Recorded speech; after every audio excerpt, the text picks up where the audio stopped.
नमस्कार. पुन्हा एकदा एका नवीन व्हिडिओसोबत तुम्हा सर्वांचं आपल्या चॅनलमध्ये खूप खूप स्वागत आहे. मागील व्हिडिओमध्ये मी तुम्हाला 30 साईज कटोरी ब्लाउजचं ड्राफ्टिंग जे आहे ते दाखवलेलं आहे. त्याच्या आधी आपण 28 साईजचं पाहिलेलं आहे. आज आपण 32 साईज पाहूया. तर इथे मी तुम्हाला परफेक्ट बाही आणि परफेक्ट क्रॉसपट्टी, कटोरीला गोल आकार कसा काढायचा हे मी तुम्हाला अगदी सविस्तर पॉईंट टू पॉईंट समजावून सांगते. तर इथे मी उंची घेणार आहे 13 + 1 14 इंच. तर उंचीमध्ये नेहमी आपण 1 इंच प्लस करत असतो बॅक पार्टमध्ये. आता इथे उंचीचं मार्किंग झाल्यानंतर आपण शोल्डर घ्यायचं आहे. शोल्डर घेणार आहे मी 5 इंच. अजून एकदा असंच 5 इंचावरती मी मार्किंग करून घेते आणि मुंडा घेणार आहे मी 5.5 इंच. आणि इथं मी लाईन ओढून घेते. आता इथे एक आडवी लाईन अशीच ओढून घ्यायची. आता या लाईनवर आपल्याला चेस्टचं मार्किंग करायचं आहे. तर चेस्ट किती आहे? 32 आहे. 32 आहे, त्यामुळे इथे त्याचा चौथा भाग टाकायचा आहे 8 इंच. पहा इथे मी हे 8 इंच घेतलं. याच्या पुढे हे मी 1.5 इंच मार्जिन घेतलेलं आहे. कंबर 26 आहे, त्याचा चौथा भाग होतो 6.5. त्यामध्ये मी 1 इंच टक्ससाठी घेतलं आणि पुढे हे 1.5 इंच मार्जिन. आता इथे हे आपण जोडून घेऊया.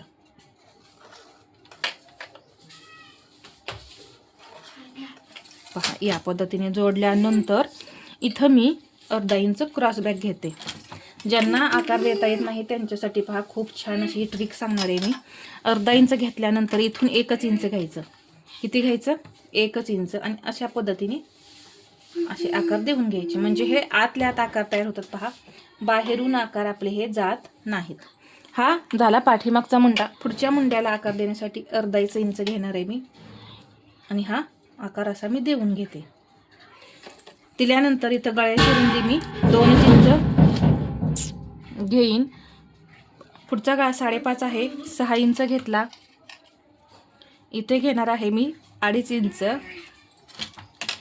आणि एक बॉक्स तयार करून घेते. गळ्याला गोल आकार दिला. आता क्रॉस पट्टीला ज्यांना आकार देता येत नाहीत त्यांनी पहा इथे घ्यायचं 2.5 इंच, इथेही घ्यायचं 2.5 इंच. एक आपण लाईन ओढून घेऊ ही क्रॉसपट्टीसाठी. क्रॉसपट्टीसाठी लाईन ओढून घेतल्यानंतर इथं आकार द्यायचा आहे 1.5 इंचावरती. ठीक आहे.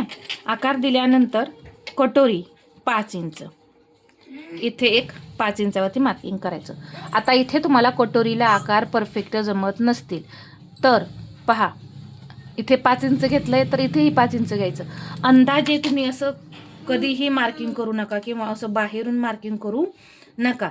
तर ते कटोरी वगैरे ते काय एकदम परफेक्ट असं येत नाही आणि दिसताना सुद्धा ते छान असं दिसत नाही. तर मी जसं सांगते त्या पद्धतीने घ्या. इथे 5 इंच घेतलंय तर इथेही 5 इंच घ्यायचं. इथे मी 1 इंच घेणार आहे. आता ही जी लाईन आहे सरळ ओढून घ्यायची. इथे ही जी 1 इंचाचा पॉईंट दिलाय तो असा सरळ ओढून घ्यायचा आणि हा आकार अगदी हलक्या हाताने असा देऊन घ्यायचा. तर क्रॉसपट्टी सुद्धा खूप छान येते, कटोरीही खूप छान येते. आणि आकार पहा मुंड्याचे सुद्धा मी इथं तुम्हाला परफेक्ट असे सांगितलेले आहेत. तर आता कुठे कुठे काय काय मेजरमेंट घेतलेलं आहे हे पाहू.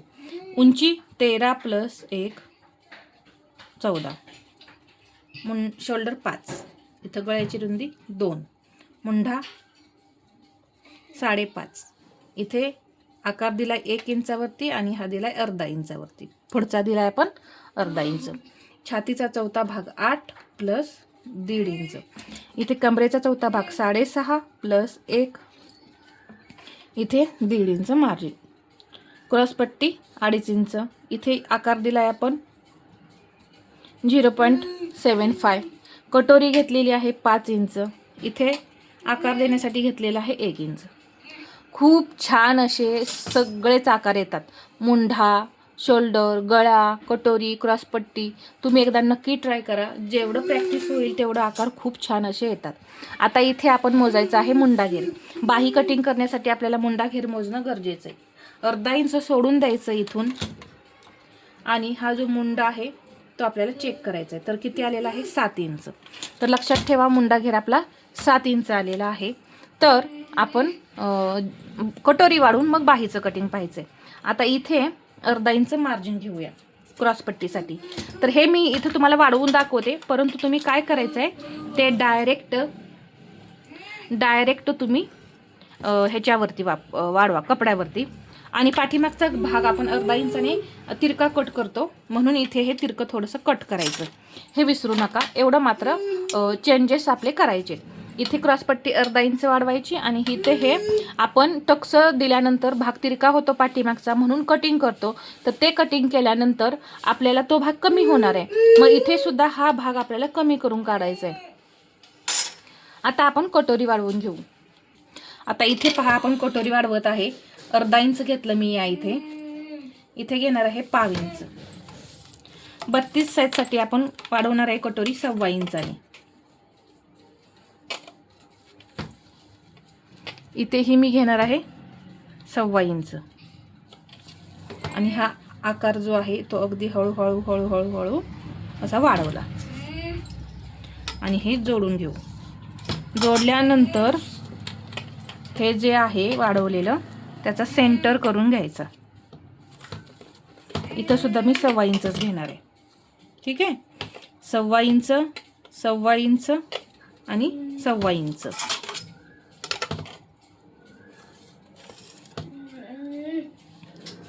पहा या पद्धतीने. आता टक्स द्यायचा. टक्स किती द्यायचा आहे तर 1.5 इंच द्यायचे. टक्सची रुंदी आपण 32 मध्ये 1.5 इंच घेणार आहे आणि इकडूनही 1.5 इंच. आपली कटोरी किती आहे 5, तर त्याचा सेंटर करून 2.5 इंच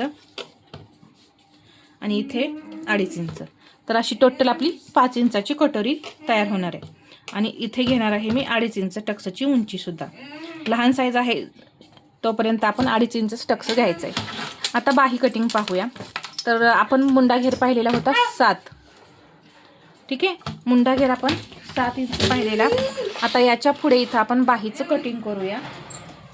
एक सरळ लाईन ओढून घेऊ. इथे पहा, आता बाही जी आहे ती लहान असणार आहे, छोटे साईज आहे, लहान बाही आपण कटिंग करू. बाही आहे 4.5, त्यामध्ये मी 1 इंच प्लस केलं 5.5 इंच. इथे सुद्धा 5.5 इंचावरती एक पॉईंट दिला. एक सरळ लाईन मी ओढून घेणार आहे. सरळ लाईन ओढून घेतल्यानंतर इथे मी साईज लहान असल्यामुळे मी 3 इंच इथं कॅप हाईट घेईन. पहा या पद्धतीने. 3.5 इंचही घेऊ शकता, काही प्रॉब्लेम नाही. आणि 7 इंच जो मुंडा घेर आहे तो मी इथून इथं असा टाकणार आहे 7. आणि याच्या पुढे हे 1.5 इंच मार्जिन. आपलं इथे जे दंड घेर आहे तो 5 इंच आहे आणि 1.5 इंच मार्जिन. या पद्धतीने. आता हे जे मुंडा घेर आहे याची एक लाईन ओढून घ्यायची. आता इथे 1.5 इंच, 1.5 इंच आणि हे 1.5 इंच. इथे हे 1 इंच. अर्धा इंच वरती, अर्धा इंच वरती, हा अर्धा इंच पॉईंट खाली घेऊन पहा हा आकार या पद्धतीने द्यायचा. इथे एक पॉईंट देऊन घ्या आणि हे आकार जे आहेत या पद्धतीने इथे देऊन घ्या. ठीक आहे, तर इथं आपली ही बाही सुद्धा तयार झाली. तर बाही किती आहे 4.5 प्लस 1 5.5 इंच. कॅप हाईट घेतलेली आहे मी 3 इंच. दंड घेर आहे 5, मुंडा घेर आहे 7 आणि इथे हे 1.5 इंच मार्जिन दोन्हीकडे. तर हे लक्षात घ्या. इथे बाहीला आकार देण्यासाठी मी 1 इंच घेतले. तर इथे मी तुम्हाला पूर्ण बाही, क्रॉसपट्टी, कटोरी कशी काढायची हे अगदी सविस्तर असं सांगितलेलं आहे. तर हा आजचा व्हिडिओ तुम्हाला कसा वाटला हे मला कमेंटमध्ये सांगा. आणि व्हिडिओ आवडला असेल तर लाईक करा, शेअर करा आणि असेच नवनवीन व्हिडिओ पाहण्यासाठी आपल्या चॅनलला सबस्क्राईब करायला विसरू नका. धन्यवाद.